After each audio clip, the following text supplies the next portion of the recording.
మనకు మూడు దేవుళ్ళు లేరు. నీవు మూడు దేవుళ్ళని నమ్మిపించినారు.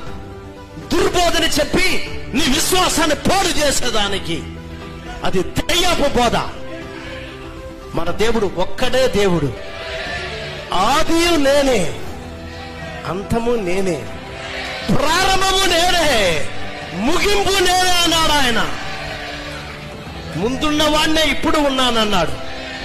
నిన్న నేడు నిరంతరము ఏకరీతిగా ఉన్నాడని పౌలు అన్నాడు. ఉన్నవాడు అనువాడని మోషే అన్నాడు. నడి మధ్య వచ్చిన మూడు దేవుళ్ళని, మూడు దేవుళ్ళ బోధ, త్వత్తపు బోధ, ఆ బోధ ఈ బోధ అని దయ్య బోధలు నేర్పించున్నారు దేవుని యొక్క బిడ్డలకి. కాబట్టే దేవుడు కోప్పడ్డాడు. నేను ఒక్క దేవుడైతే నన్ను ముగ్గురు అంటారా మీరు?